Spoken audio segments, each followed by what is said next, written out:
Hello, fabulous Pisces. Welcome to your horoscope for the year of 2016, looking at life and love. I am your astrologer, Nadiya Shah. Thank you for being here. This year, we have what is being called by astrologers the mutable T-square. And essentially what this is a combination of planets all in mutable signs like yours, setting up to speak to each other, to create self-honesty, to create motivation, to get us to clear any confusion and get to what really matters. All of us are going to be going through this as a collective, and particularly I think as a collective what we are going to be learning is part of what you are here to remind us is that compassion and unity ultimately are the most important human attributes that exist. It allows us to coexist together. But in your own personal journey, there is a need now for you to shine some of that light on yourself. It's great to say that you have compassion for other people. That's wonderful, right? You're able to see the unity in all of us. That's beautiful.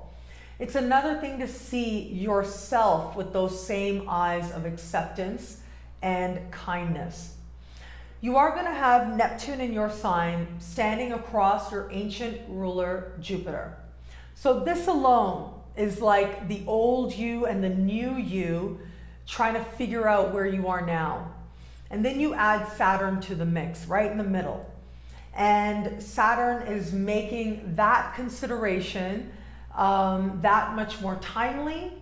It's saying that this is work that you must do, and it is saying that this is work that you've got to do right now. And it lets you know on a very deep level that this work is what needs to happen if you are going to have any kind of really big breakthroughs and big progress, especially the kind that you desire in career and in love as well. So we've got Neptune hanging out in your sign and Jupiter in your opposite sign. Having Jupiter in your opposite sign is great for love, okay? That's awesome. And the fact that that Jupiter is speaking in supreme harmony with Pluto, continuing a conversation that started late last year into this year as well, the early part of this year, is great, is so awesome. Because this to me says that on some level, you are connecting to and understanding that there is love available to you, romantic love in particular, but also partnerships of all kinds, people of all kinds as well, are there to love you and support you and encourage you in your own journey of knowing yourself and loving yourself and valuing yourself. So that is very encouraging to me. But then what does that say about you, right? That's part of this expression as well. What does love really require? That's part of this expression as well. As Saturn is moving through the very top of your sky, essentially what this conversation is saying, on the one hand, it's saying, you know, see yourself more clearly and more lovingly, and you can achieve anything you want. The world will open up to you. You know, I think about that quote. It is at the temple to Apollo in Greece, and roughly translates to know thyself, and the wisdom of the cosmos and the heavens and the gods will be available to you. That's what a lot of this conversation is saying. On the one hand, yes, it's very much about wisdom. All these planets are about wisdom. But there's also a very practical element to this, an element that has to do with having passion for achieving something that matters to you, having a sense of direction, having a sense of purpose, having a sense that you are on a path that will only lead to better and better things. First, you got to face some of your fears. First, you got to face some of the things that didn't work, some of the disappointments of the past, but you will do it and you will excel at it. What we also have is Mars. Mars is going to be moving back and forth between fellow water sign Scorpio and also the very top of your sky, the sign of Sagittarius. So this is where Saturn has been hanging out, and basically Mars is going to move over and like retrace the steps that Saturn took throughout 2014 and 2015, making this a very essential time, an awakening of all that you learned during that time, and a conviction to implement those changes. When I see the fact that Saturn is going to be speaking with Neptune, and again, Neptune being in your sign, one of the first things I want to say to you is just make sure that you're very kind and compassionate and gentle with yourself. That has to be the #1 rule. And the reason is because you might not be seeing things accurately. In some ways, you might not be realizing the actual gains and big gains that you are making. You might be feeling like you're fighting, going through this. Mars is going to enter shadow in February.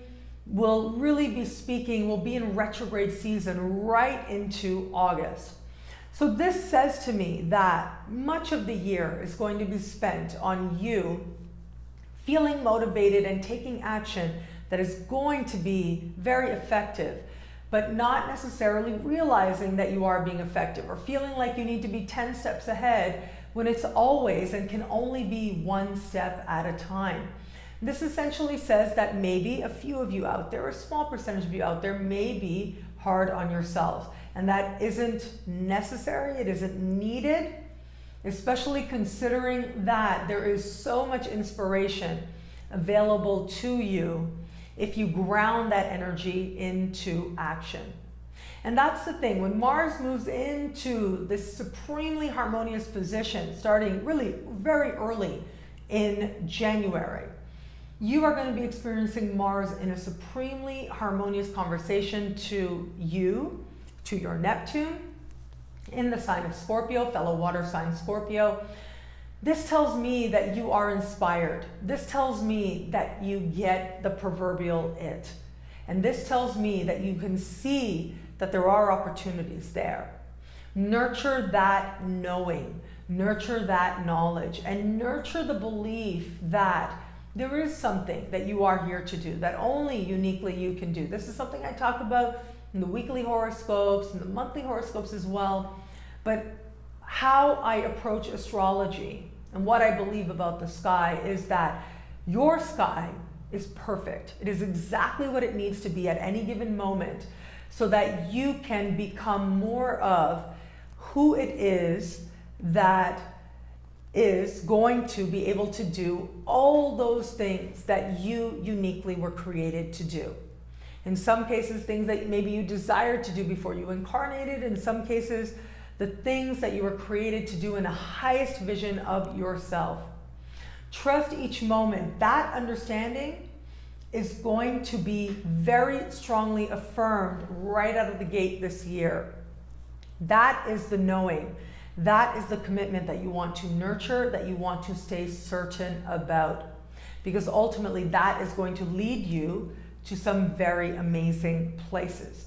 Places of achievement and places where you can truly feel that you channeled this energy and you used it. And ultimately that will redefine you and strengthen you in so many ways. Where it comes to love, I'm just going to say again, Jupiter in your opposite sign is really good, okay, for love. And the fact that this Jupiter is going to be speaking to Pluto speaks volumes about your ability to strengthen any connection that you have, to feel that getting stronger. For a small percentage of you, if you feel that you're in a relationship that hasn't really been working, you'll be able to appreciate that. But again, that's a very small percentage of you. Most of you, I think, are going to find a renewal, are going to find a sense of deepened commitment, a sense of deepened appreciation of why it is that you are with this person, a sense of wisdom of what it is that have brought the two of you together. And if you are open to meeting someone new, this sky is phenomenal for you to make a connection that changes you in ways that are deeply transformative and deeply meaningful to you now and for a long time to come, if not the rest of your life. Regardless of longevity issues, a lot depends on what's happening in your specific birth chart. Things look very promising that the connection would be that strong, that it really could last a very long time to come if it is that you want to attract a new relationship into your life. What I love about this year for you is that the love isn't just about what's coming from other people, but the love is also about you. It's about understanding that you are going to bring universal love to yourself. And that will allow you to appreciate the universal love that is already out there. Remember, Neptune is in your sign. I've been talking again and again. I did special videos about Saturn and Neptune, this conversation. Neptune wins. You win in this conversation. Your love and your commitment to what you understand as a higher vision, a more compassionate way of being with yourself and with the others. This ultimately is going to be what wins for us collectively, but especially is going to allow you to win slowly but surely, but in some ways very powerfully so, at several points throughout this year.